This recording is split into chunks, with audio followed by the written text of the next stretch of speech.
Hi, I'm Jason. Today I'm shooting on behalf of exportvillage.com. We're making a bead necklace out of recyclable material.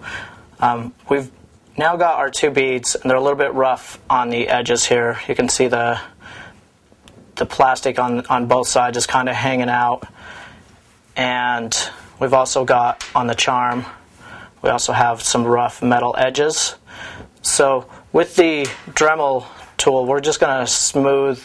We'll do the beads first, and then we'll do the charm. But before we do that, I'll show you how to select the right tool for the Dremel and how to change them in and out. So you just want to make sure that you know what you're going to be using with the Dremel. We've got 4 sides to clean up here and 4 sides to clean up here. We can use the same tool for both.